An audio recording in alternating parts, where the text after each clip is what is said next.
Hello and welcome to another edition of the Ascension Football Show with me, Jasim in as a guest host today. As on the other side of this interview will be two very special gentlemen with the anticipation of a return to play of professional and contact sports in Trinidad and Tobago.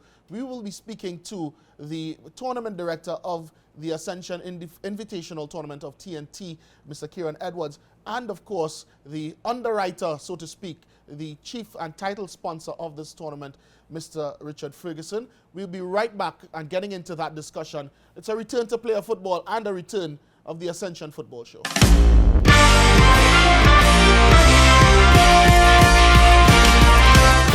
will be vaccinated, and of course we have very stringent. Give us a quick snapshot, I guess. I know it's extensive, but how it operates and persons within the safe zone structure. So we started off with the first division.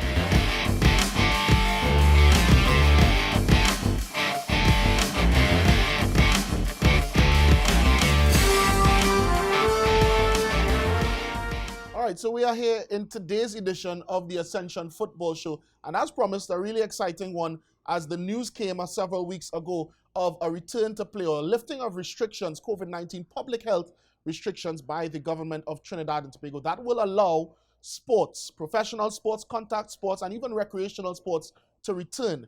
In that vein, just a few sports have shown their readiness, their preparedness to jump right out of the gates, one of them being football, but not as we may have expected, a national governing body perhaps, but certainly the Ascension Tournament, Invitational Tournament of Trinidad and Tobago. And in that vein, we have two esteemed gentlemen here to speak about that return. Of course, certainly the process that led up to being able to announce almost immediately after the government made its own announcement that this tournament is ready to start, ready to go. So Mr. Edwards, Mr. Ferguson, welcome and thank you again for the opportunity.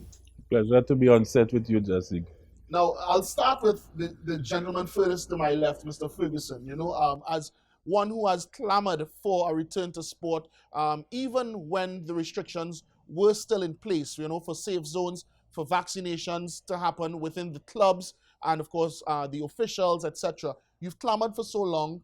You've ensured that, all personnel are up to scratch as far as the vaccine mandate goes, and this tournament is ready to begin. But the process, as mentioned before, to get there, the meetings, the endless tweaking, I would imagine, of your regulations, Mr. Ferguson. Tell us about that process. Well, thanks for having me here, Jasik.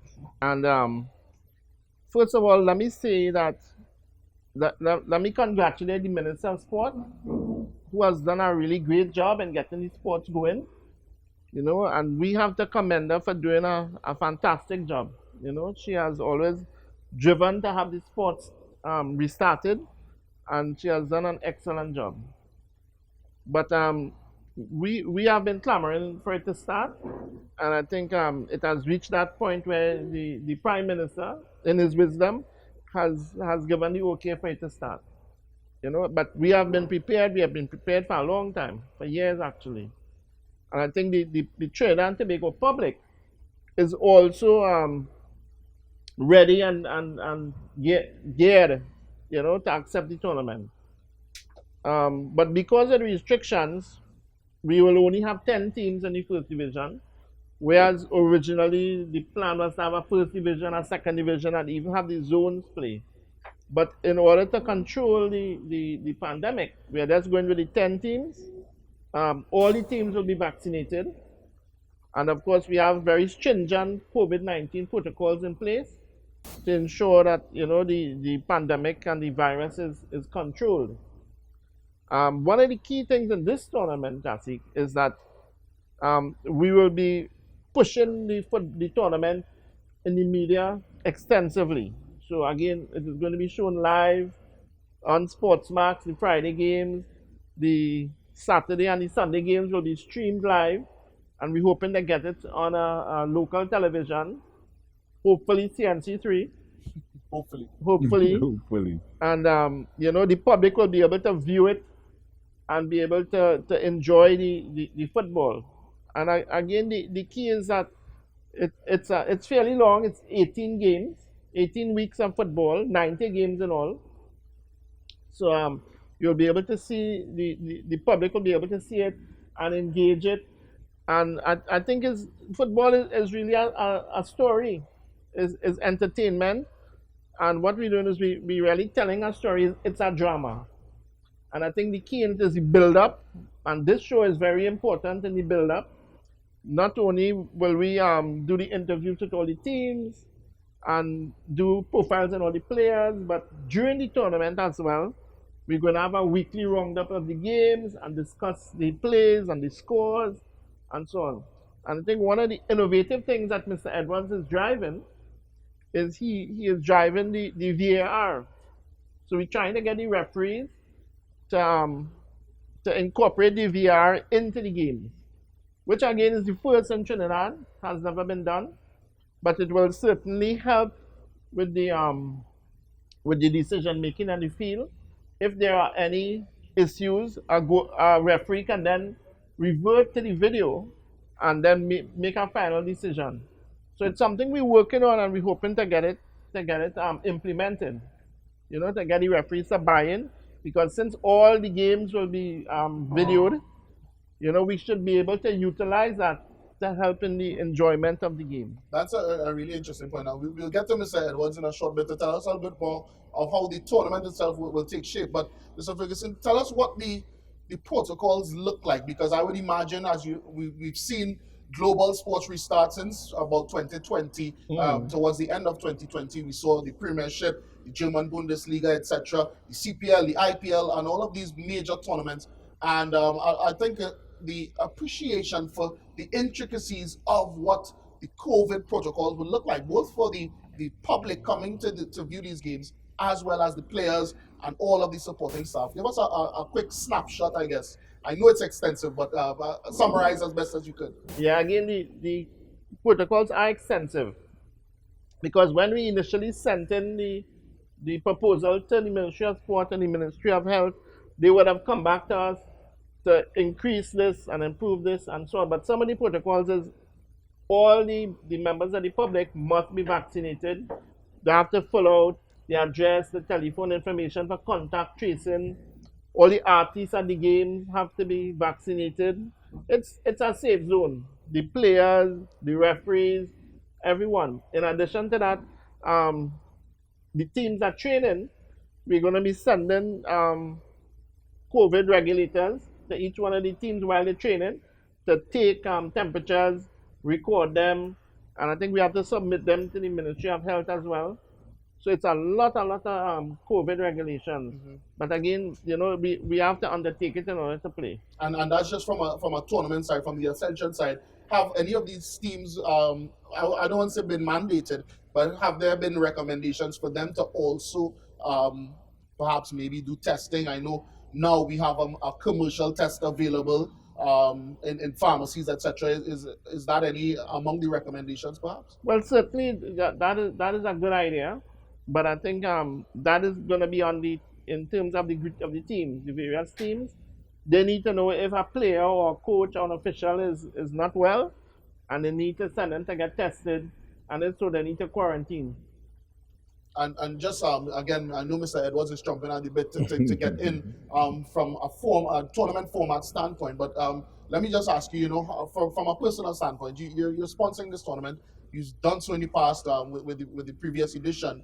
How does it feel, from a personal standpoint, to be at this place where we can say football is returning and not just in one area or one zone? It's going to be a truly national competition. Well, it's absolutely fantastic. As I say, it's great.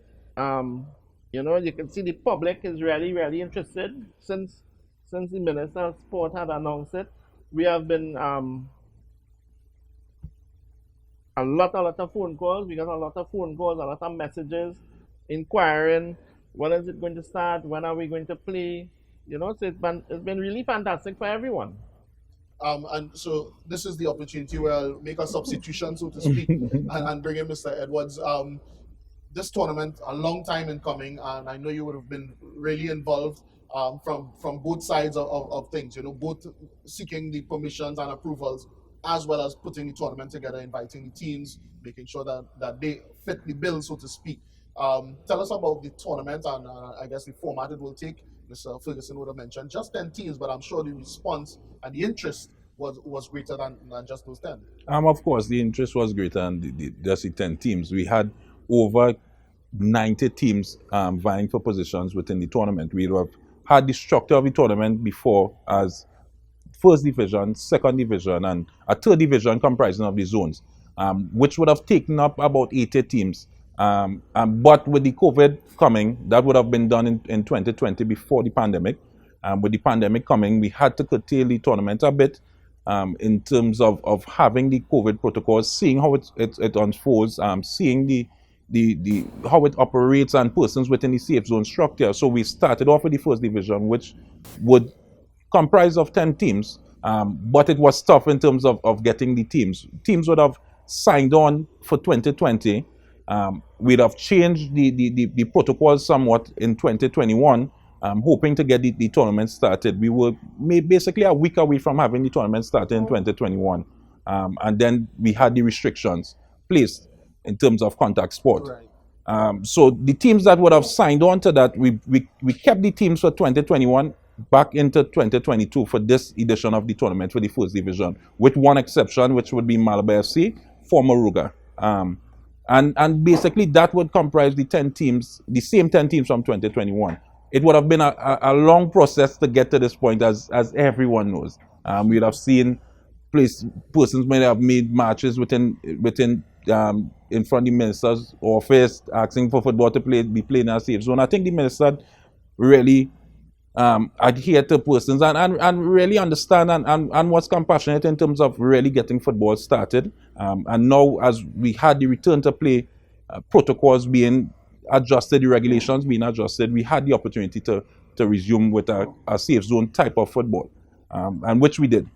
So when we started that process, we had to engage the TTFA to get the overall approval. We had a couple of meetings back and forth in terms of how that would look. The TTFA having some sort of oversight problem, or I wouldn't say problem, but they have their oversight in terms of CONCACAF and FIFA, which basically told them they needed to play some part within whichever tournament they are giving sanction to. So we had that. We are now that process. We got the approval. I think early February we got the approval in terms of from TTFA. We then submitted to the Ministry of Sports. We had meetings with the minister and her team from Sport Company. We worked out all the protocols. It's extensive. It's about 40 something plus protocols we have to observe within the tournament.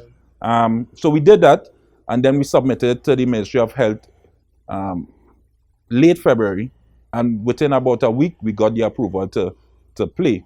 And then we contacted the teams. Now teams are in training, and it really covers training for the teams as well as game days and how it would unfold in terms of testing, as you mentioned before, testing for players while in training, and then the protocols for game day match days. So that's an overview in terms of how we came to this point in terms of starting the Ascension tournament of Trinidad and Tobago. Now, you mentioned the 10 teams and being streamlined in a sense to be able to adhere as best as possible to the safe zone protocols, etc.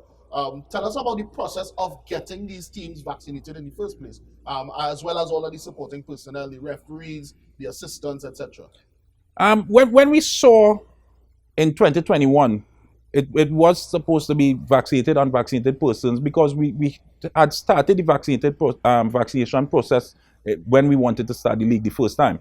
But when we saw the first lockdown in 2021, we saw that you would need some sort of a safe zone type league. So we went ahead, while in lockdown, we engaged the clubs, we engaged all officials, all the referees, and we got names of persons with the teams in terms of persons willing to be vaccinated. We then went on to do some educating in terms of the vaccines and how that could be done. We did some testing. We gave access to medical persons, doctors, in terms of persons doing their physical, making sure that they could take the vaccine, and persons were vaccinated. I must give thanks to the TMA in terms of giving us the access to be vaccinated within their vaccination drive for footballers. So we got teams vaccinated. We got it up to about 70% of the league last year. And when we engaged the Ministry of Sports and the minister, when she said that they unfold that it would be done in a vaccinated process and a safe zone, further persons then got vaccinated. And that's really the process that we took. It took maybe about 8 months in terms of getting persons up and ready to be able to play within a safe zone process. But we are there now. That's an achievement in itself that certainly must be commended, both on your part as well as the players and the officials, etc., who are willing to take that step. Now, we look at this tournament as an invitational, but it's much more than that. In this instance, especially, it is allowing our professional ecosystem to once again blossom and thrive. Tens, scores of players who would have been either inactive or just training without any real goal in sight, in a sense, and any real idea of when they would next be able to step onto a football field and compete. What has been the response from a player perspective?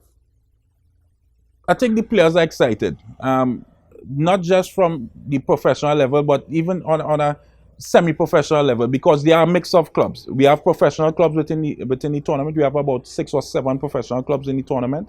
Then we have some semi-professional clubs as well within the tournament. So there's a level of excitement for players to get back out on the field. But it also helps our national system. We're talking about defense force, police, rangers within the tournament. Most of our local national players are part of those teams. So when we talk about the importance of having senior football being played, it's important for us to really get back out on the field. So there's a level of excitement on all levels. All right. So again, looking at this tournament, looking at the role it's playing in not just bringing these footballers back out into action, but as you mentioned, the national program, the national team coach. This is the first coach in 2 or 3 that would be able potentially to see players, both that would have been on the radar before, even some potentially new ones. Do you foresee any issue though with the standard or the level of play, seeing that some of these teams may not have been training at all? Some of these players may not have played competitively for at least 2 years, going on 3. I would let Mr. Ferguson take this as Lockett and Rangers and let him answer. But again, because there haven't been any competitive football and the training has been greatly curtailed, obviously, I would say in the first round, the standard will not be as high as it normally is. But I feel by the second round, things would be flowing and things would get into order and you would see a higher level of play. We are talking about the Ascension Invitational Tournament of Trinidad and Tobago as a showcase of Trinidad and Tobago's footballing talent, which has been dormant, inactive for the better part of almost 3 years now. It's set to return towards the end of March 25th. And of course, 10 teams invited to this tournament.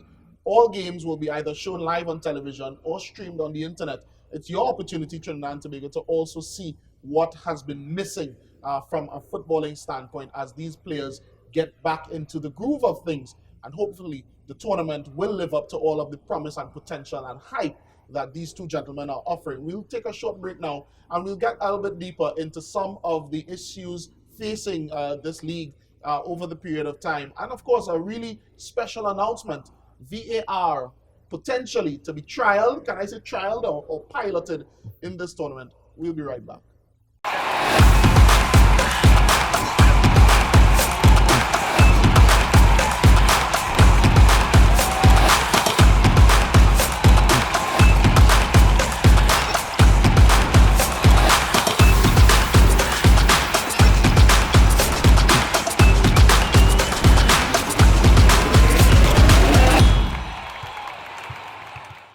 Pest control is a pain, but you don't have to go it alone. If you're a business that needs someone who will fix your problems point blank, go with the brand that's tested. Go with Terminix. Born almost a century ago in Memphis, Tennessee, Terminix International's mission has been to spread its innovations across the world through its integrated pest and termite management system, reducing the infestation of pests and vermin. Our Trinidad franchise neutralizes the threat of tropical insects and ensures that companies, from food production to hospitality, protect their investment and get the maximum value from our relationship. And we've been doing it well for over 20 years. Termites and pests are relentless, but they're no match for Terminix. Contact us today for a free consultation and quote, and let's introduce you to convenience. Protect your premises today. Choose a service provider that persists. Talk to Terminix. Pests bothering you? Call Terminix at 672-5007 or 672-0042 or visit our website at terminix.co.tt for a free quote and consultation. Join our fight against pests. Get in the game with Ascension. Quality for champions. Hey, Ascension! Ascension! Premium quality and style make you stand out all the time. Ascension is quality for champions. Ascension fit is always right. Take your game to higher heights. Ascension got the quality for champions. So everybody say, hey, oh, we wearing Ascension when we play. We run out on the field in style. What's the brand that we want? Ascension! Ascension! Ascension! We wearing what we wearing is Ascension. Quality for a champion. Ascension! We wearing what we wearing is Ascension. Get in the game with Ascension. Quality for champions.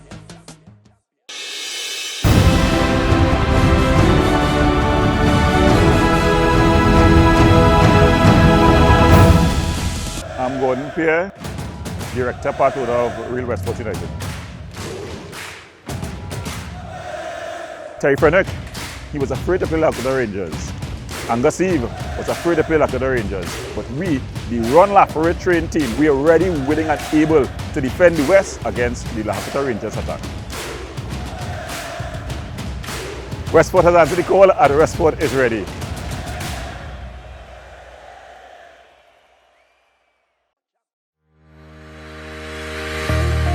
Lasso Frame Maritime Limited, the best in marina services. At our facilities, security checks ensures that all vehicles are secured. Our newly renovated bathrooms are always kept in a clean working order. Need repairs and maintenance? We have you covered. Our qualified workmen will get the job done. Boat storages,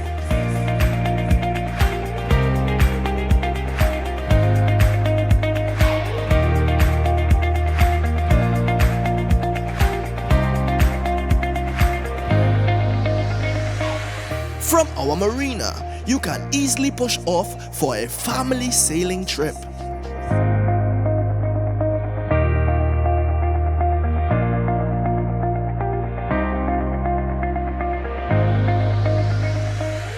Out fishing with the boys.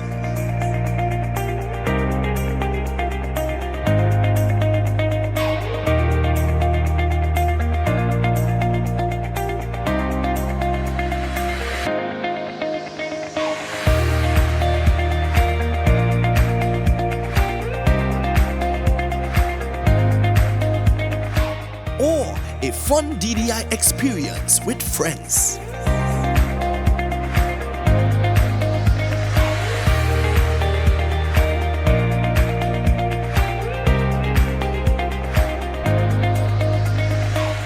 Repairs, secured parking, extensive camera system, boat charters, boat rentals, down the island parties. Contact us at 1-868-634-1653. Lasso Frame Maritime Limited, the best in marina services. Life's better on a boat.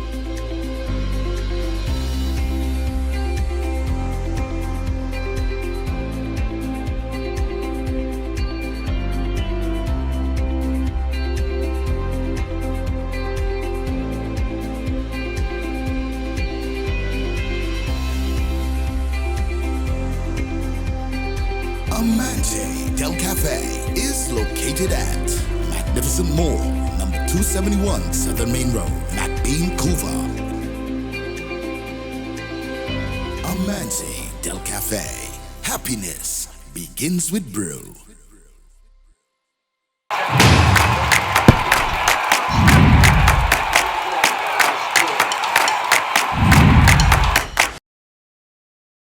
Welcome back to the Ascension Football Show with me, Jasim Rick, in as a guest host today. As on the other side of the interview, the man who is usually in this hot seat is here to provide some information on the return to play of Trinidad and Tobago football via the Ascension Invitational Tournament, which is set to kick off towards the end of this month, March 25th. So if you haven't done so already, there are opportunities for you to engage as members of the public, football-loving members of the public, to come and see 10 teams, 10 professional and a mixture of professional and semi-professional teams as they return to action. And there are opportunities for you to pre-book your tickets, and of course we'll have a little bit more detail as to where some of these matches will be played. And if you can't necessarily get down to the venues, you certainly have an opportunity to view some of these matches. So with me, Mr. Ferguson, Richard Ferguson, who is the underwriter-in-chief of this tournament.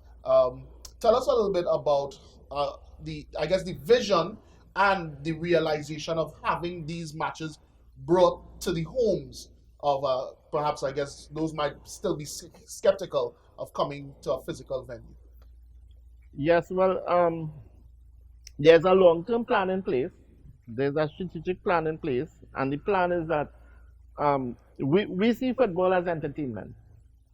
We really see football as part of entertaining the public, and it's creating a level of interest and drama, right? That we want to engage the public in.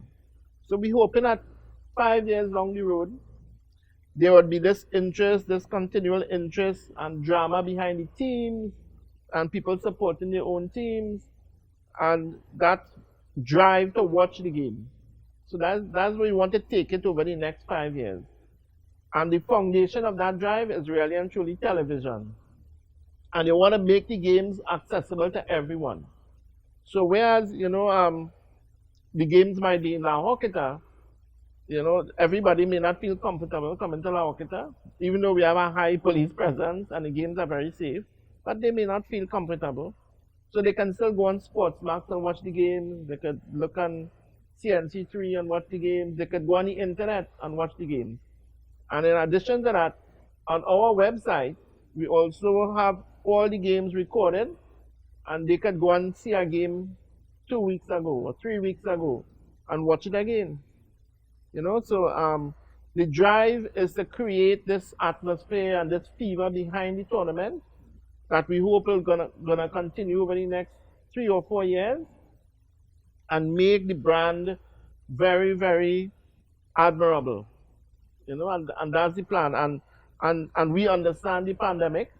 That is why the prices to come in the game, I believe, is $30 covered. Well, $30 covered if you purchase. Yeah, in $30 advance. covered and $20 uncovered. But if you buy the tickets before, you get $10 off. Which is a very, very good price when you consider after the game you have very popular soca artists, you have a DJ, you have dancers, there are cheerleaders, a rhythm section. There's a very Trinidadian atmosphere to the game. Yeah. So, and that's what we're pushing. We're trying to bring the culture involved so that people will see what Trinidad is really about. But I say it is going to be shown internationally. And that price to come in and see, that show is very, very competitive. I have to say that. Steal of a deal, certainly. Yeah, steal of a deal. You mentioned the long-term goal of being able to revive the support around Trinidad and Tobago football, but certainly there's a more crucial short-term or even medium-term objective there, which is to get our players and our league seen again. Internationally, of course, we would have had college players or potential college players that would have missed that opportunity 3 years through the pandemic. So this is a showcase for them. We would have professional players who would have, as we know, whenever a national team is called, you see unattached, or so many players getting this opportunity to get their names out there once again and get seen. How crucial is that again to the national effort, but certainly to the players from a personal and personal livelihood perspective. Well, of course, the key here is that these players will now be seen on an international stage, where we are hoping that scouts and other international clubs in probably America and Europe could see them and probably invite them for a trial or offer them a contract. So it's very important, and players also very happy about it, because they're going to go on this international stage to showcase their skills. So it's very, very important, and we're hoping that this will eventually have raised Trinidad and Tobago football in the long run. Hopefully some guys will get contracts from this at the end of the tournament, because this tournament should finish just as the European leagues finish around July, and that is when I'm assuming they were going to buy new players. So certainly maybe a couple of Trinidad and Tobago players will be exported even during this tournament, but certainly by the end of it, and maybe the resumption of the next season. Now, he used La Hoquita just as an example. This tournament will be national, and I know there are intentions to use at least 3 or 4 other venues. So tell me a little bit about how you went about selecting the venues. I know that safe zone, entire safe zone mandate is a part of the selection, but so you want to spread this out so persons from all about get a chance to experience. Yeah, but it's about the selection. We had to take into consideration the safe zone and the regulations. As the regulations would have said, the Ministry of Sports would have to approve any safe zone venue within the contact sports. So with that being said, we looked at the possibility of different venues. We then looked at the availability of lights in terms of times of games. And because it's on television, we have to now schedule around when it's time to air games. You know how that goes. So we had to take those things into consideration before we selected venues. So we had the Locketa ground, recreational ground as one. We had the Arima Velodrome as one.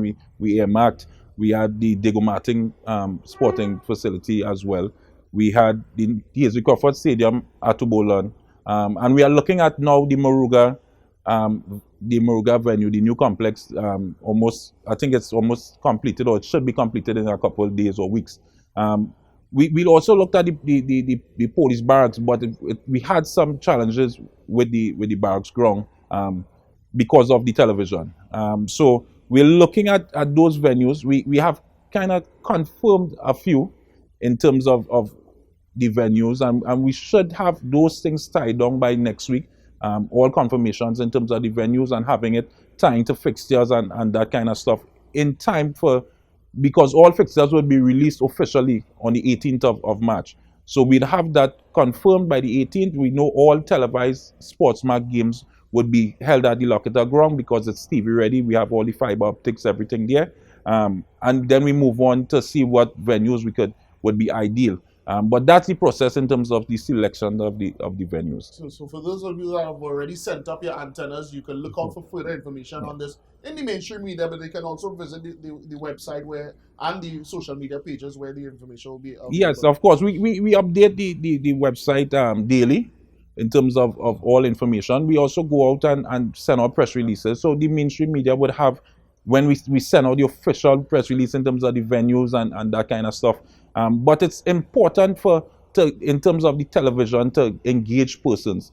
A lot of teams, we have a lot of, as we say, big teams in Trinidad. But when we look at their fan base, there is a problem in terms of connecting fans and communities with teams. I think with this push with television in terms of getting it out there, a team from a community now could say, all right, I'm staying home to watch my team. This is my player. Now I'm engaged with it. It's not just saying that we have a team from Locketa within the league, but now I'm seeing the team because not every day I could go to the stadium or I don't really go to the stadium at all. But now I could actually tying, as much persons in Trinidad may never have been to Manchester, but watching Dwight York in Manchester United, I think rival with the Trinidad national team in terms of the love for Manchester United and Trinidad. So Certainly. it's like that we want a tie team. Already I'm thrown back to the days of when things were normal, so to speak, and we would load up a bus or a maxi and travel with your team to wherever they might have been playing. And certainly that's what we would encourage,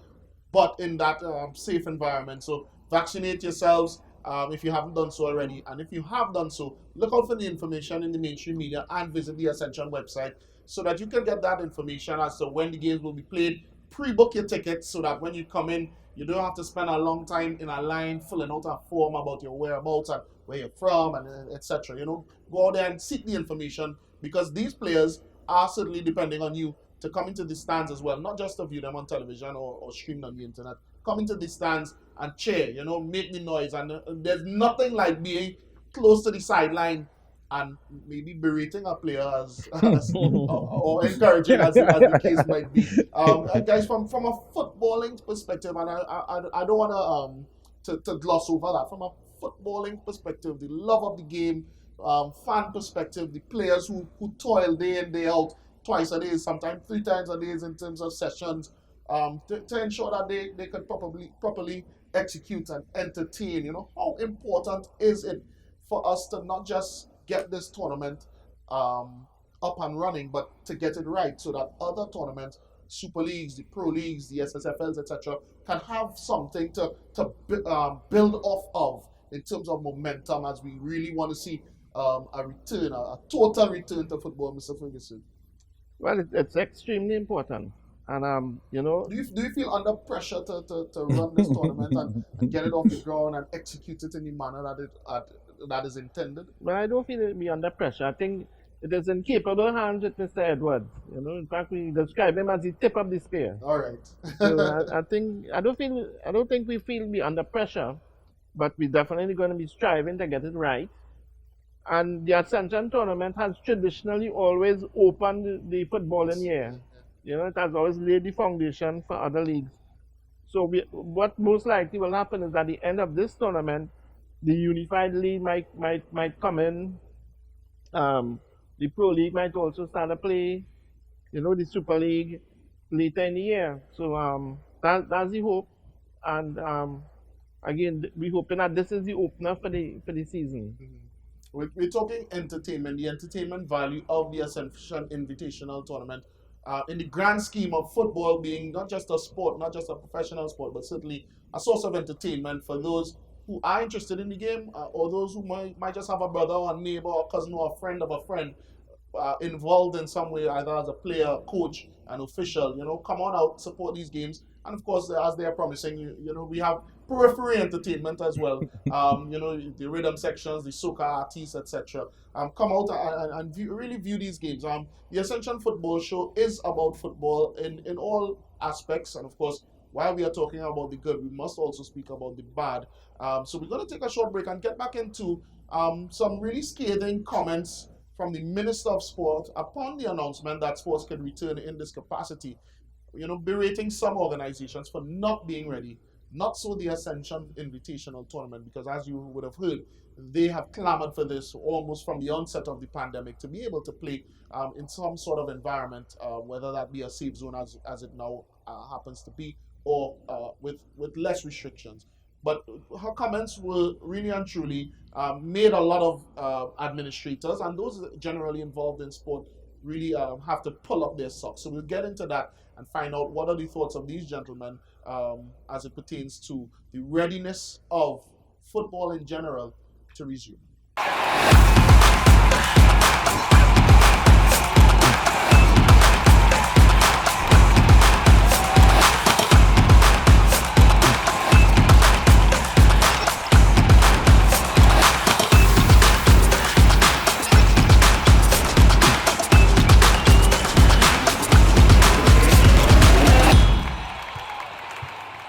The situation we have here is that these characters, and I refer to them as pests, right? What they are doing is destroying our country, but not on my watch. No street, no turf, no block shall belong to these cockroaches, right? It's no longer business as usual. Happy hour is over. If they don't fear God, at least they will fear Terminix. Have you considered how your methods could impact on pests across the country? I find we look after the rights of pests as opposed to the rights of the 1.3 million law-abiding citizens in Trinidad and Tobago. I wonder if Roach Ladden's son come here for the carnival, if you'll interview him, eh? But how could you defend one shot, one kill? What? You want me to throw a pillow at him? I didn't say that. No, well, if a roach jumps in front of you now, what will you do?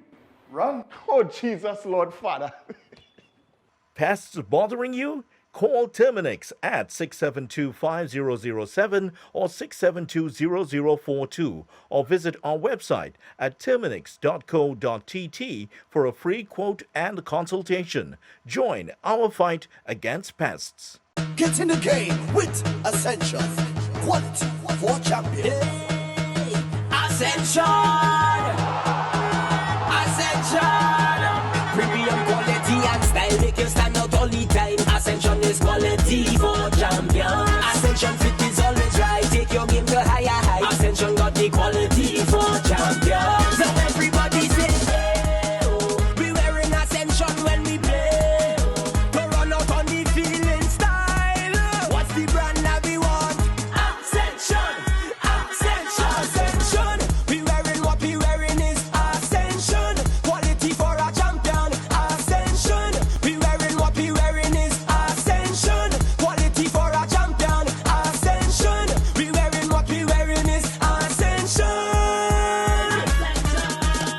Get in the game with Ascension. Quality for champions.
Amante Del Cafe is located at Magnificent Mall, number 271 Southern Main Road, McBean, Couva.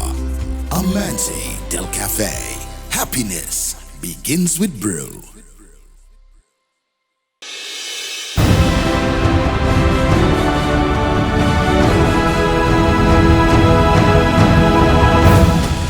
My name is Ryan Frederick. I'm a midfielder and I play for Central Soccer. The biggest challenge is to try and finish in the top 3. It will be a tough tournament, but we come to give a good show and show everyone how much good players we have in Central here. Central Soccer has answered the call and Central Soccer is ready.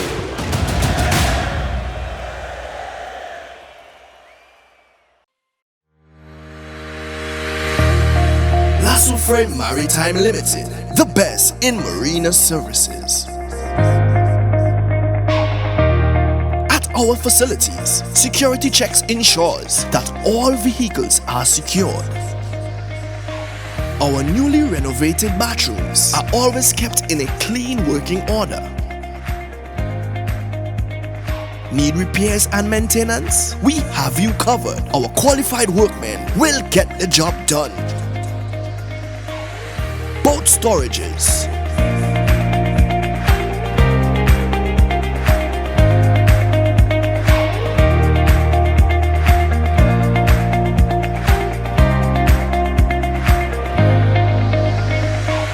from our marina, you can easily push off for a family sailing trip.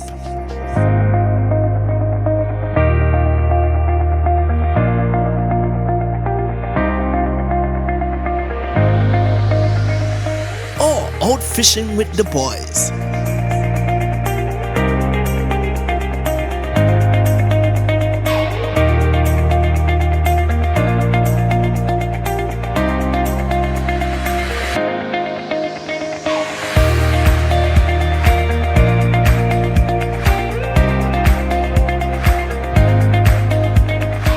Or a fun DDI experience with friends.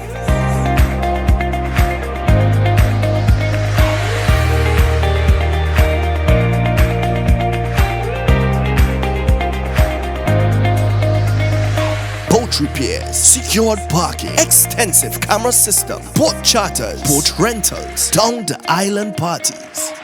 Contact us at 1-868-634-1653. Lasso Frame Maritime Limited, the best in marina services. Life's better on a boat.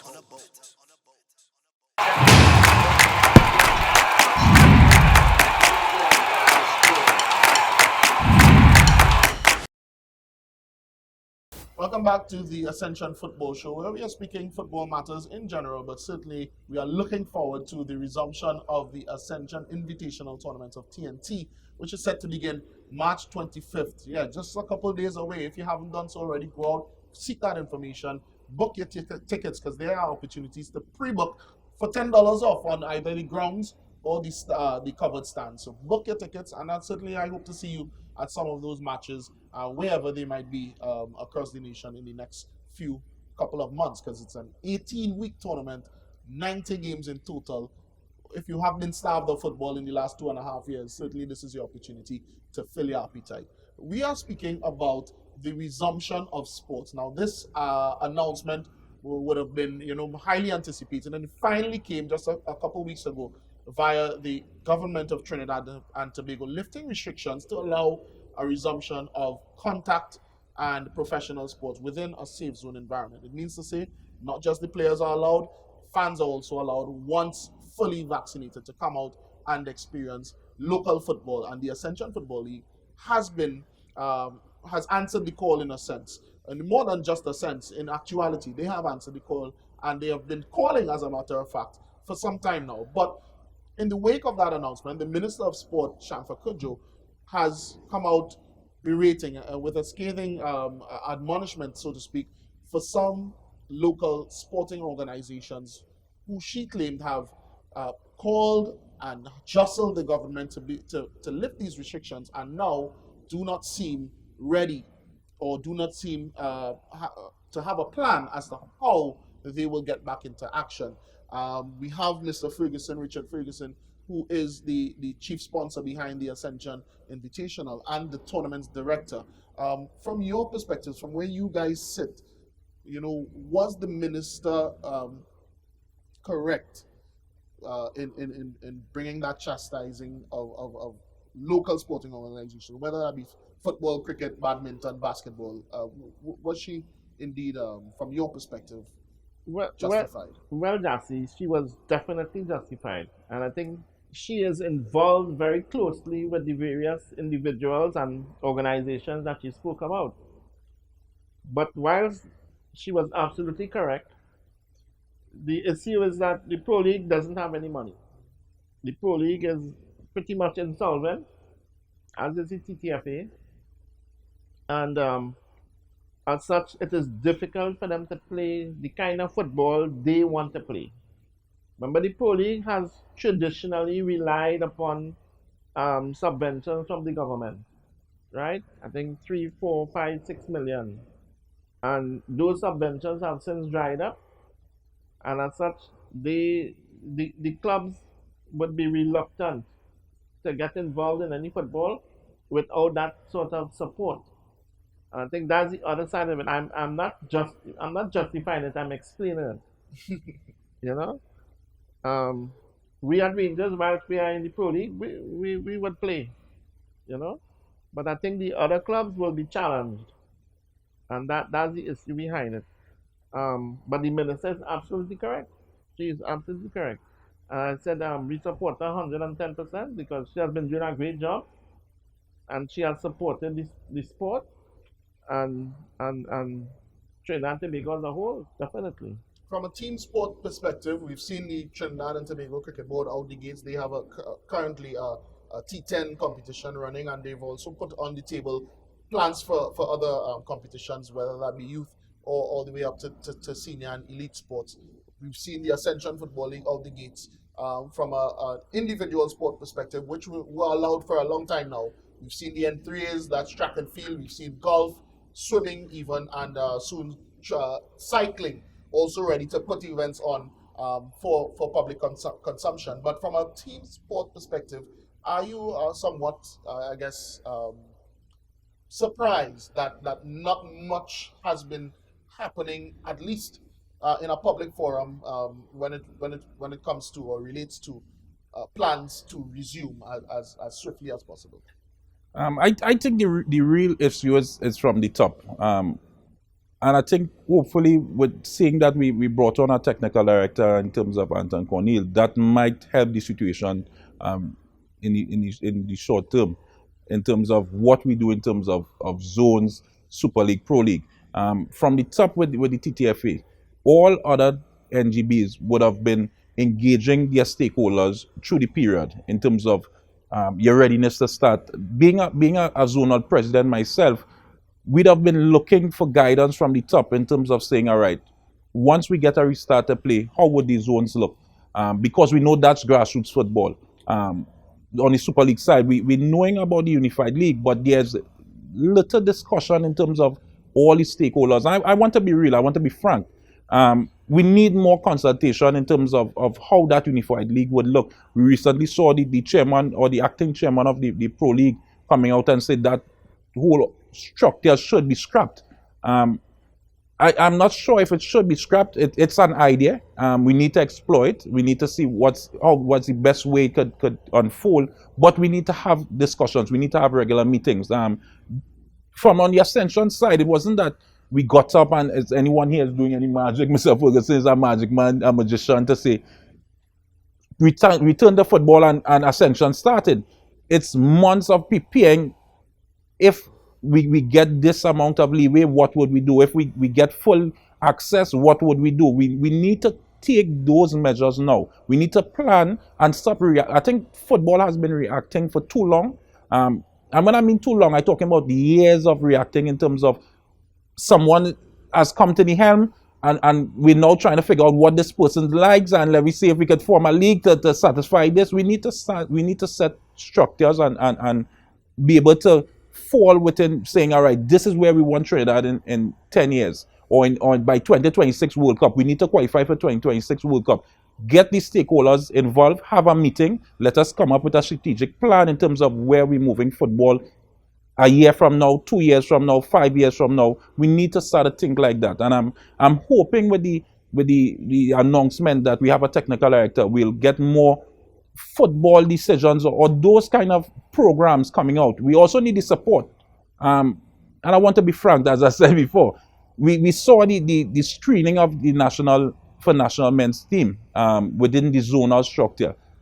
Little to really no support from the governing body for football in terms of that idea. Great idea from the men's national coach, but little support. The zones have been trying to gain access and give that support, but we really need to sit down and say, all right, if we are focusing our energies on this, we need to be given the proper support to ensure that it's a success, and not just have programs to say having a program and there's nothing at the back end of it. So I think in the near future we could see something coming better, but persons need to stand up. As the minister said, we need to be accountable for the positions that we are in, and persons need to be held accountable.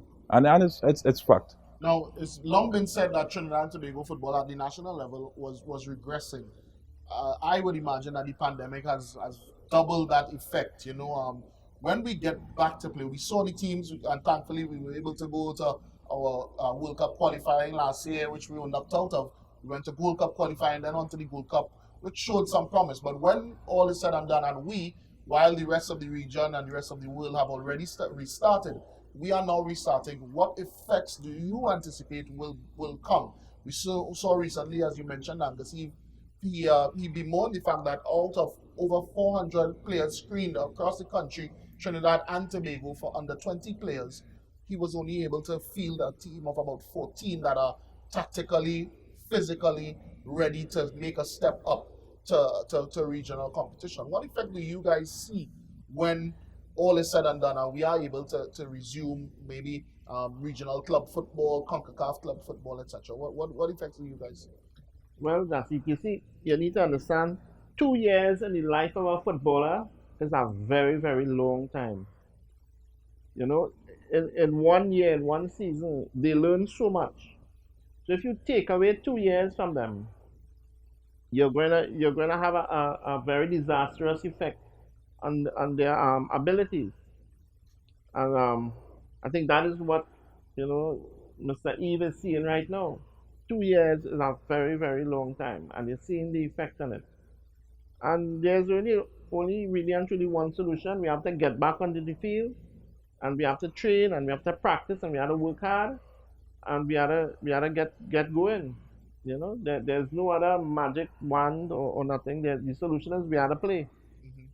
Mr. Edwards, from where you sit, you know, we are anticipating, yes, we'd love to see the players on the field again. We'd love to see even our referees, assistants, etc. But from that perspective, you know, 2 years lost to the pandemic, how much catching up do you think we'll have to do? We have to catch up a bit, but I think it could be done, as Mr. Ferguson said, with hard work. With the league, you will be able to see younger players because there are teams fielding younger players. For the last 2 years, our national coaches, because we had Mr. Terry Fenwick before, now Mr. Angus Eve here now, they have been trying to coach within a different structure. National coaches, senior coaches would normally go and scout players and look at players within competitive matches. We've been seeing screening for a national senior team, which is something rarely ever done. I think with the start of the Ascension tournament, it would give the head coach ability to go and see teams, go and see players, and really see them over a period of time. Because even though you may see a player, because they said 400 plus kids and selecting 14, but a guy might have a bad day in terms of a screening session. So see him over a period of time, you could see, all right, he has this ability. We might have to fine tune him here, and he might be able to see a few more players. So I think over time, I think the approach with that under 20 team, and even the senior team, would change. Players, as Mr. Ferguson said, 2 years out. We're talking about under 20 team. That's no college league for those players. That's a period of development they have missed. I think with getting back on the field, getting their feet wet, I think they would improve. And as they say, you will learn a bit. You would sort of, your body has been changing. So I think I think it will be okay. The problem I'm seeing though is that the qualifiers for the under 20s is right around the corner. The group is a very difficult group. So we might have to see how we could maneuver around that. I think his coaching ability would come into question a great deal in that group in terms of coming out of that group. But I think it could be done. And he should have some assistance now with the league to be able to look at players and get players a little more match ready. Yeah, so certainly some catching up to do as it pertains to the national team, the Ascension Invitational, hoping to play its part, however little or however large that might turn out to be. This competition begins on March 25th, and I certainly don't want to gloss over the fact that this is really and truly the first opportunity for most of these players to play a competitive football, unless they might have been called to a national team or may have returned from a professional contract in the last two and a half years. And certainly it is the first opportunity for us to see our players up close and personal, in the flesh, in living color, right here in Trinidad and Tobago, on Trinidad and Tobago soil, across the country. And certainly it promises to be a really exciting opportunity, not just for the players, but certainly for us as fans. And I want to encourage everybody to go out and support this tournament, go out and look, go out and see what has been happening, and of course give that encouragement to all involved. It is a really joyous time for local football, and certainly I, for one, want to be at as many games as possible. We'll see, and certainly engage you guys as members of the public on what is happening with these teams. 10 teams, some professional, some semi-professional, and this is just the beginning. The Ascension Invitational Tournament promises that are here to stay and certainly will continue to offer an opportunity, a curtain raising opportunity, as Mr. Ferguson will mention, to each season for years to come. Now, we spoke about support. We spoke about financial support, and I want to get into that, but I'll leave it for the last, for the final segment, so to speak. What I want to speak about is an announcement that Mr. Ferguson would have preempted, and an opportunity for VAR, video assistant refereeing, in this tournament. It's never been done in Trinidad and Tobago, and as a matter of fact, it's only in the embryonic stages in CONCACAF and certainly in the Caribbean. What you guys are proposing is certainly groundbreaking. Tell us about how that initial idea came into Genesis in the first place, and I guess how far along are you to, I guess, having it implemented in this tournament? I imagine it wouldn't be throughout, but for certain games or certain venues. It would be done throughout the tournament. So I stand corrected. Yeah, for every game through the tournament. We have worked out how we want to have it showcased within the tournament. It's just to get buying from the referees. We should have that done this week in terms of going through it with them and ensuring that they are comfortable in utilizing the technology. But it would be done. It's the future of football. We can't hide from it in terms of the technology into the football. So we've been seeing it all over the world, and I know CONCACAF has been a little reluctant in terms of embracing the VR system, but we need to.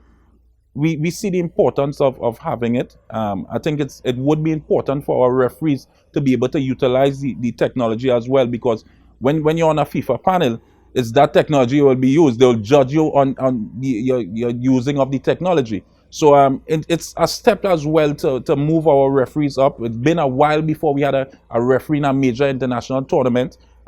Growing up, we have seen how many referees every World Cup going to tournaments.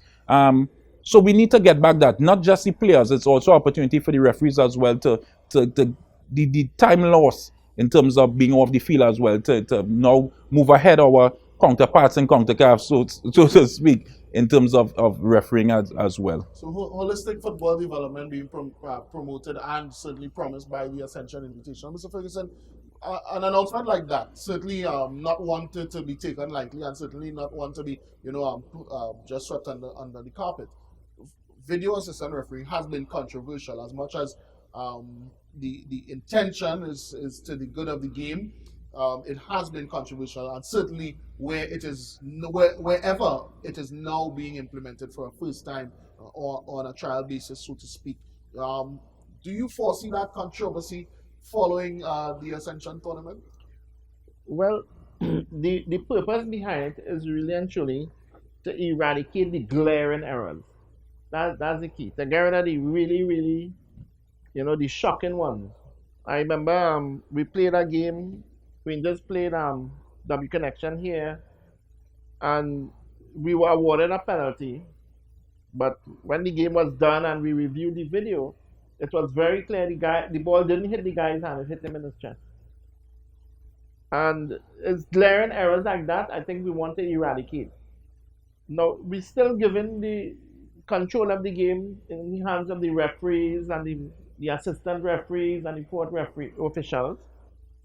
But they now have the option to review the video if they so desire. If they are certain in their mind and they are comfortable, then there's no need.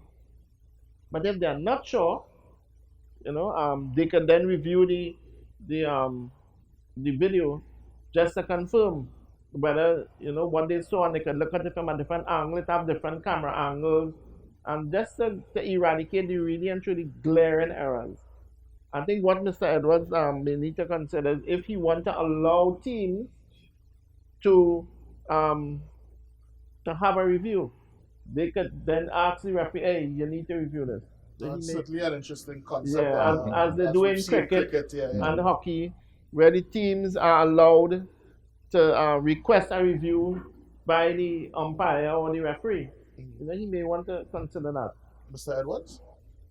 That one we'll have to sit and discuss. Certainly, I don't mean to put you on the spot, but certainly it's something that definitely needs to be considered, not just here in Trinidad and Tobago, and it would be certainly something that we should applaud if we certainly can come to some sort of consensus, because definitely it would be a step in the right direction, maybe even a trend-setting step that we see adopted in some of the more major leagues and major competitions across the world. Now, the Ascension Invitational Tournament is upon us, folks. It's just a matter of a couple weeks until the first kickoff, and certainly you want to be a part of all that is happening. And of course, you can do so by pre-booking your tickets and certainly looking out for all of the information, not just in the mainstream media, but in all associated social media platforms of the Ascension Invitational Tournament.